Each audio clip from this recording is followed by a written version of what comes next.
Le président de la République démocratique du Congo, Félix Tshisekedi, a recadré sauvagement un journaliste de Macron, avec un discours qu'il a laissé sans voix. Et si tu veux le découvrir, regarde ça. En mars 2023, Emmanuel Macron s'était rendu en République démocratique du Congo et il avait voulu jouer un match avec Félix Tshisekedi, le président de la RDC. Et on va dire que ça s'était mal terminé. Et depuis 1994, et c'est pas la faute de la France, pardon de le dire dans des termes aussi crus, vous n'avez pas été capable de restaurer la souveraineté. Lorsqu'en France, il y a plusieurs années maintenant, lors des années Chirac, il y a eu un scandale sur des électeurs décédés qu'on a fait voter, on ne parlait pas de compromis à la française. Regardez-nous autrement, en nous respectant, en nous considérant comme de vrais partenaires, et non pas toujours avec un regard paternaliste, avec l'idée de toujours savoir ce qu'il faut pour nous, et non pas pour...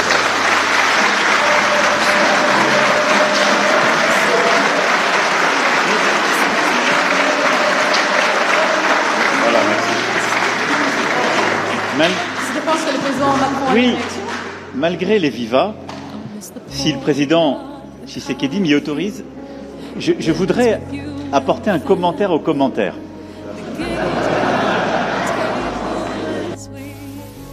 Et aujourd'hui, en mai 2024, c'est Félix Tshisekedi qui s'est rendu en France.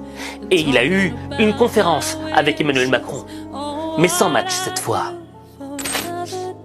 Je veux d'abord vous redire tout le bonheur que nous avons de vous avoir en France. Monsieur le Président, je sais que... Je peux comprendre le président Emmanuel Macron. Il n'a pas envie encore de rentrer dans un match avec le président congolais, parce que les élections européennes se profilent. Or, cette fois-ci, c'est un journaliste qui a voulu rentrer dans l'arène du combat, en tentant de piéger le président congolais avec des questions tendancieuses. Mais la réaction du président congolais va le laisser sans voix. Vous avez condamné l'invasion de l'Ukraine par la Russie, mais vous revendiquez la liberté de traiter toujours avec la Russie, n'est-ce pas ? Bien sûr. Aujourd'hui en France, on a condamné Israël pour certains de ses actes à Gaza. Est-ce que ça a empêché la France de garder ses relations avec Israël? Pourquoi est-ce que quand ça arrive aux Africains, on veut les juger? On n'a pas à nous juger. Nous avons le droit d'avoir les amis que nous voulons et nous sommes amis à tous ceux qui veulent être nos amis. Bientôt, il y aura à nouveau un forum où les Africains seront conviés avec les Russes. Est-ce que vous irez? Oui, je vais m'y rendre, oui. Ce sera peut-être en juin. Je crois. Voilà. Pourquoi maintenir ce lien? Pourquoi est-ce que vous le maintenez, même si tant d'Occidentaux Mais parce qu'eux le maintiennent aussi. Les Russes veulent de l'amitié avec l'Afrique et avec la RDC. Pourquoi est-ce qu'on va la leur refuser? Il n'y a pas de raison. La progression de Wagner en Afrique ne vous fait pas peur? En tout cas, en République démocratique du Congo, Wagner n'est pas là. Pourquoi est-ce que j'aurais peur pour les autres pays? En tout cas, je n'ai pas vu de massacre ni de pillage de la part chez vous, de Wagner chez moi, donc je n'ai pas à avoir peur. Qui ramassera le plus la mise en Afrique entre la Chine, la Russie, les islamistes? Ça, c'est une bonne question. Les islamistes, d'abord, ils ne sont pas désirés. La Chine et la Russie, eux, ce sont des partenaires et qui viennent par la grande porte. Donc je pense que c'est eux qui rafleront plus la mise. Voilà. Le fait que ce soit au détriment des démocraties ne vous gêne pas? Que ce soit des régimes autoritaires? C'est quoi la démocratie? Alors, il y a une différence. Quand on vit dans une démocratie ou dans une dictature, je vous assure qu'il y a une grande différence. C'est vrai que, permettez-moi d'inverser un peu les rôles, c'est quoi la démocratie? Je me suis rendu en Chine au mois de mai dernier, de l'année passée, et donc j'ai vu des Chinois à qui j'ai parlé en aparté, qui m'ont dit qu'ils étaient heureux de vivre dans leur pays et dans le système dans lequel ils sont résidents. Qui suis-je pour aller juger ce système et dire qu'il n'est pas démocratique? C'est malheureux, ils sont déportés, arrêtés, torturés. Voyez-vous ça? Non, je ne sais pas, sincèrement. Oui, Tiananmen, mais c'est une manifestation comme toute autre. Il y en a eu ici. N'y a-t-il pas eu de manifestations à Paris qui ont causé des morts? N'y en a-t-il pas eu?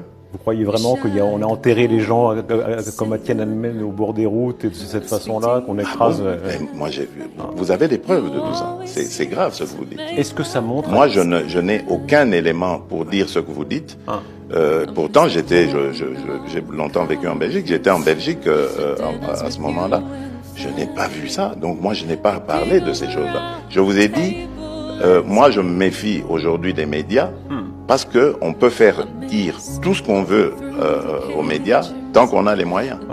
Donc moi je regarde les choses avec mes yeux, pas avec les yeux des autres. Évidemment, on pensera que c'est un irrespect des victimes, parce que ce sont quand même des crimes très graves qui ont été J'ai commis. pas de preuve qu'il y a des... Vous êtes libre de penser, c'est sûr. votre liberté à vous, mais évidemment, vu d'Occident, on se dit que le Sud global est en train de faire reculer la démocratie. Mais non, quand on entend pas du ça. tout. Mais je vais vous dire aussi une chose, puisqu'on est en train de parler de valeurs.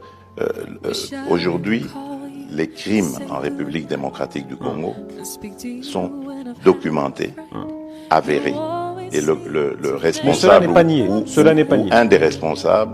ou un des responsables est connu, c'est le Rwanda. Aucune sanction. Zéro. Les questions du journaliste sont tendancieuses. Vous n'avez pas l'impression de faire régresser la démocratie. Ce qui me marque dans ces questions, c'est que un journaliste est censé être impartial.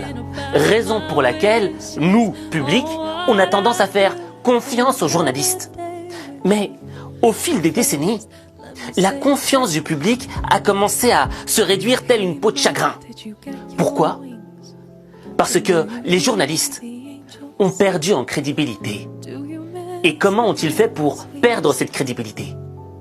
Eh bien, tout simplement en adoptant un double langage à géométrie variable. C'est-à-dire que on revendique des idéaux pour certains, mais pour les autres, on ferme les yeux. Et en réalité, la fonction du double langage, elle est assez simple. L'idée, c'est de mettre en évidence des idéaux, des valeurs, des choses qui réveillent l'émotion du public pour masquer des intérêts qui sont un peu plus mesquins, des intérêts un peu moins glorieux. Raison pour laquelle on veut endormir la conscience avec des idéaux, de l'émotion.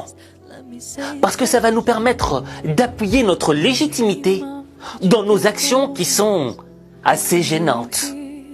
Si le public découvrait la réalité qui se cachait derrière tous ces idéaux. Et c'est là que se pose une question extrêmement importante. Comment détecter un double langage? Cette partie de l'interview du président Tshisekedi m'a marqué. Parler de ces choses-là. Je vous ai dit, moi je me méfie aujourd'hui des médias parce que on peut faire dire tout ce qu'on veut aux médias tant qu'on a les moyens. Donc moi je regarde les choses avec mes yeux, pas avec les yeux des autres. Cette phrase du président congolais, elle m'a titillé l'esprit. Pourquoi? Parce que j'ai pris conscience qu'en réalité, on était tous sujets à une arnaque. On était tous sujets à subir un endormissement de notre conscience. Et en réalité, la distance que représente le terrain géopolitique par rapport au terrain de notre vie personnelle est assez faible. Pourquoi? Parce que ce sont les mêmes techniques de manipulation qui sont utilisées. L'objectif est d'endormir notre conscience avec de l'émotion, avec une fausse gentillesse. Et le truc, c'est que il y a toujours un intérêt mesquin derrière. Mais on le découvre à la fin du jeu, à la fin du game. Et l'idée, c'est quoi? C'est d'être capable de distinguer les mots des actes.